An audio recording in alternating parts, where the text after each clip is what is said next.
Hi, welcome back. This one has been on my to be read for a while. This is These Old Shades by Georgette Heyer. So when a friend of mine and I were looking for something a bit lighter and non-stressful to read, and since she likes romantic books, I asked her if she'd ever read any by Georgette Heyer, and we decided to read this one as a buddy read, and now here we are. I'd read one of the author's books before, The Talisman Ring, and I remembered liking it, but it was a long time ago. It's been a while. Heyer set a lot of her books in the Regency period, so if you're a fan of things like Austen or even Bridgerton, you may like some of her books. She's an interesting author, often a bit overlooked or dismissed, probably because she was a woman writing historical fiction in the mid-century, and she was quite popular. And you know how sometimes when things are, especially like people dismiss popular fiction as not having value. And I personally can be guilty of dismissing romance novels as not having literary merit. I will admit to that. Suffice it to say, she published 57 novels, all of which were bestsellers over the course of a 5-decade career. And she was so popular, other authors sometimes blatantly plagiarized her work.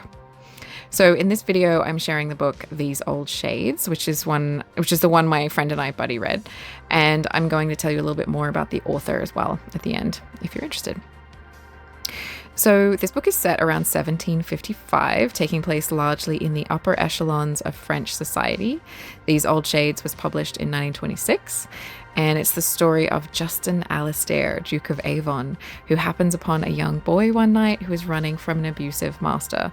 The master is her brother, a down-at-heels tavern owner, and he sells the boy to Avon, who proposes to keep him on as his page.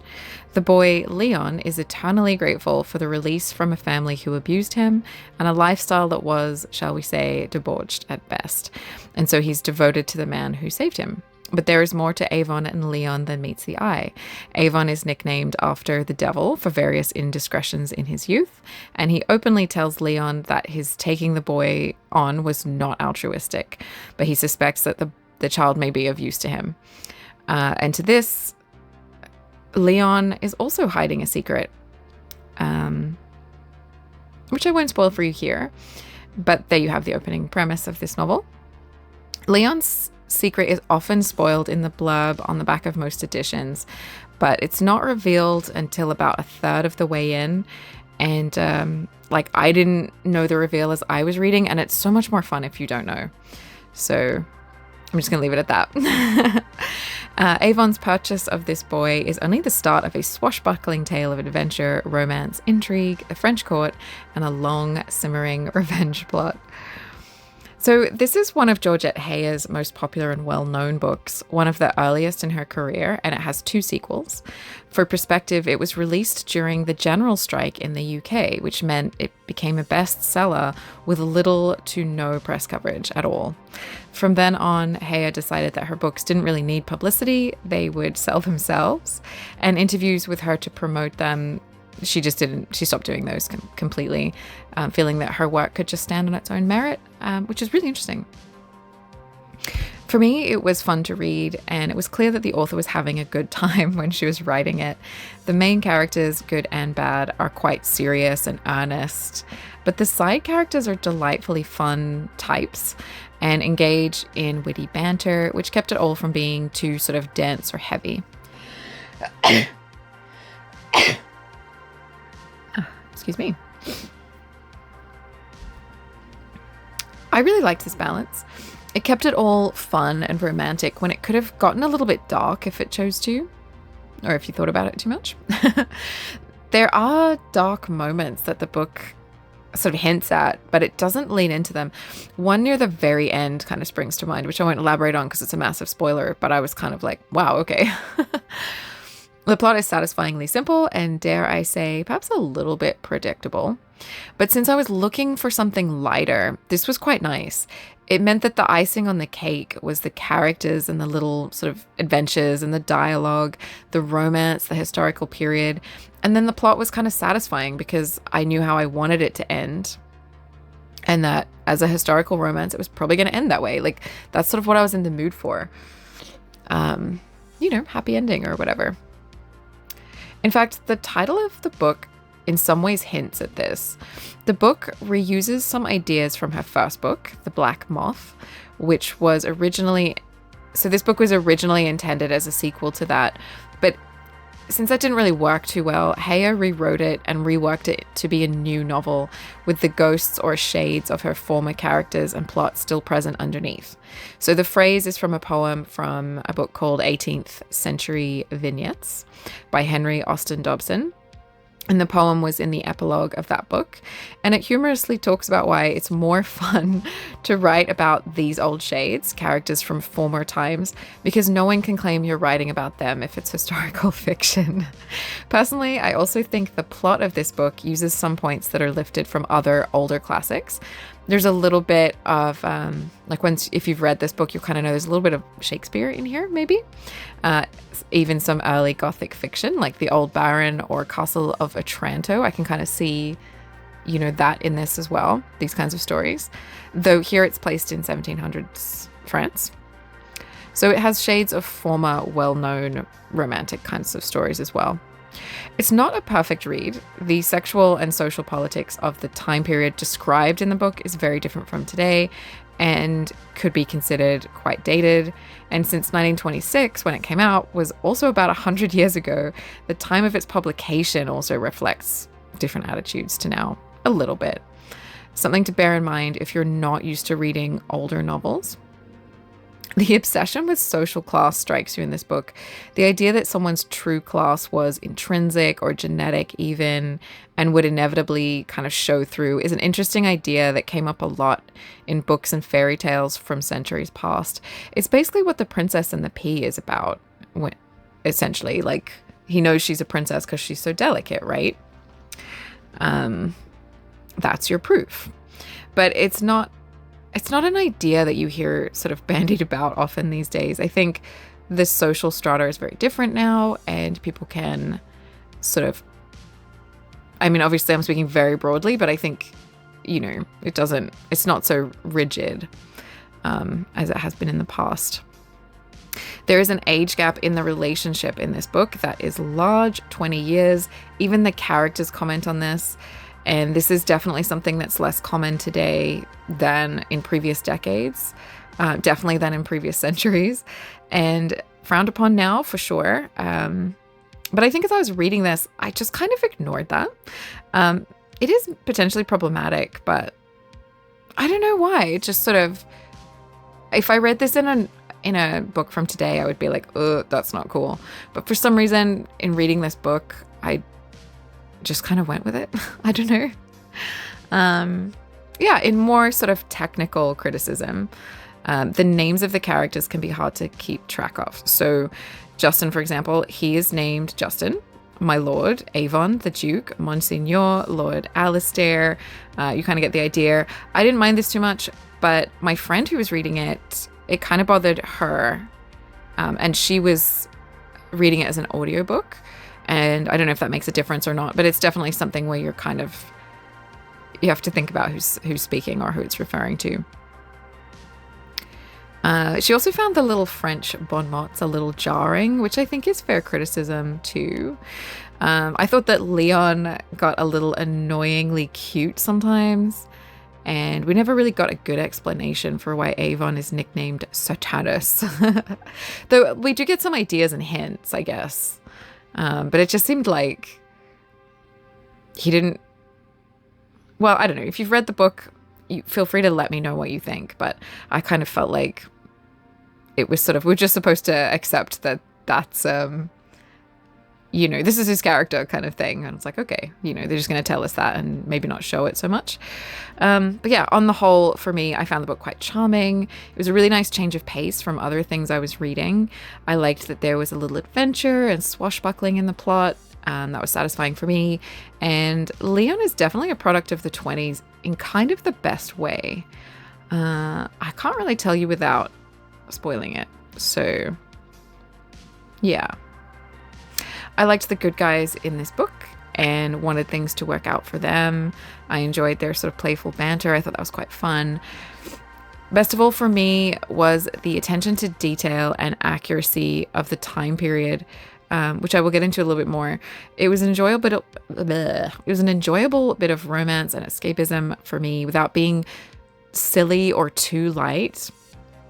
So I may look out for some more from the author next time I'm in the used bookstore, because I know they always have loads of them. So the author of this book.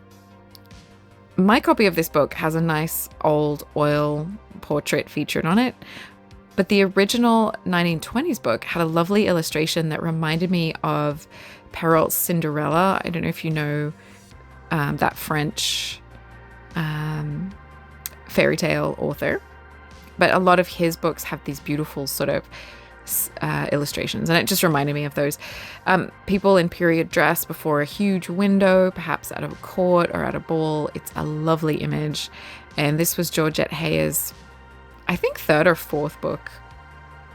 So she was born in 1902 and was the eldest of 3 children with 2 younger brothers. She was named Georgette after her father George, who was a man interested in education and encouraged his children to read widely. When Georgette's younger brother Boris was convalescing from complications from hemophilia, she wrote a story to amuse him. She was only 17 at the time, but this story became The Black Moth, her first published novel, and she would go on to write over 50 books in the Regency romance or historical fiction genre, and also in the detective genre. Generally, from about 1932 onwards, she published 1 historical romance and 1 detective book a year. In 1925, she married her husband, a mining engineer, and it was also the year her father died, so she raised her 2 younger brothers from then on as well, which is pretty responsible of her. She later had 1 son of her own named Richard, which was a name that she had used a lot in books that she'd written and stuff like that. And she was apparently very close to her son. It's nice. Heyer was known to have had some problems with tax on her earnings, and she created a limited company to help shelter her tax payments somewhat, with mixed success. She was often thought to be taking too much out as her paycheck. Another issue she had was with other authors stealing her work, including, allegedly, Barbara Cartland, of all people. This was so ubiquitous that sometimes she would find out by her fans writing to her, complaining about her writing under a pseudonym, only to realize she once again had her work stolen wholesale. Like, sometimes people were just blatant about it. So she would often threaten to sue people, but I don't think she actually ever went through with suing anyone, which is kind of interesting. It sounds really stressful. So she often threatened to do that to make hacks stop stealing from her, but she didn't actually take them to court, which would be expensive and probably exhausting. Anyway, while the humor of her work is what makes it sparkle, she has been called the next best thing to P.G. Wodehouse. It's also her incredible sense of detail. She is credited as having created the historical romance genre as a whole and the Regency romance subgenre, inspired by Jane Austen to some extent. She did extensive research for all her books, which meant they're rich in accuracy and really evoke the period without being bogged down in seriousness. I have such a pet hate for historical fiction that has anachronisms, glaring mistakes, even just somebody that doesn't understand the time period but is writing about it. Like, it's not just a pet hate. I will get mad and have to call someone and tell them how mad I am. It's really stupid, but there you go. It just takes me out of the moment and kind of drives me crazy. But you won't find that with Georgette Heyer. In this book, she hits on the craze of fans made from what was called chicken skin. These were a fad at the French court in just the time that this book is set. And I went down a small rabbit hole learning about them. They're not, generally speaking, actually made from chicken skin, which would be like just quite, that gives me quite an image there. The texture of the vellum that was used to create the fan was textured like chicken or ostrich skin, and then had, scenes and things like that painted on them as fans did at the time. So it was cool. I learned something. As with all writers from previous eras, and actually now that I think of it, writers of today, you so often have to be aware that they may not have modern values or may have controversial opinions or personal lives. I did mention this above, that it's from a different time period, but I wanted to add that as I was looking up some of the kind of like the author's background and that kind of thing, it came up that the author wrote in a particular book a passage or some passages that were from what I understand they're kind of racist. It wasn't this book, so I haven't read it, and from what I understand, anything like this has been removed from modern copies of her books, which means you're not going to come across them now.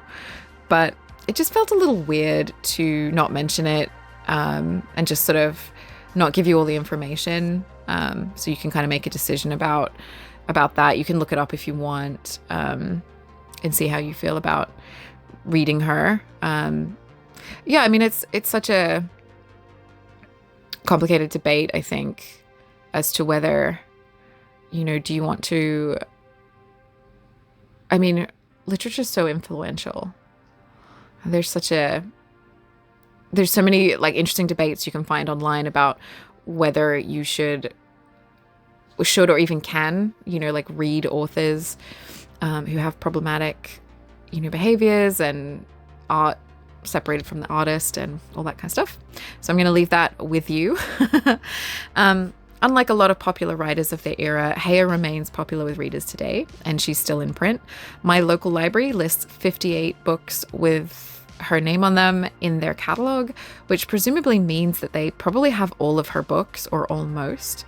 She was also very popular with people during the Great Depression and World War II, which she gently commented that she felt that the escapism and humor in a book like hers would be the perfect distraction while sitting in an air raid shelter. I found her a nice distraction in our own times as well. I found a great blog by a Georgette Heyer expert that I wanted to mention. If you'd like to know all the things about her, Jennifer Closter has a PhD, I'm pretty sure, in Georgette Heyer or on Georgette Heyer. And that's not how you describe somebody's PhD, but you know what I'm trying to say. And she also wrote a biography about her as well, if you're interested in that, as well as other books, her own fiction books.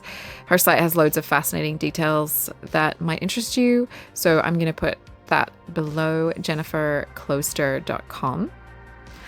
So have you read These Old Shades? I know it's one of her more popular ones, so let me know if you have and sort of what you thought, what you took away from it. Do you love Georgette Heyer? Do you hate her?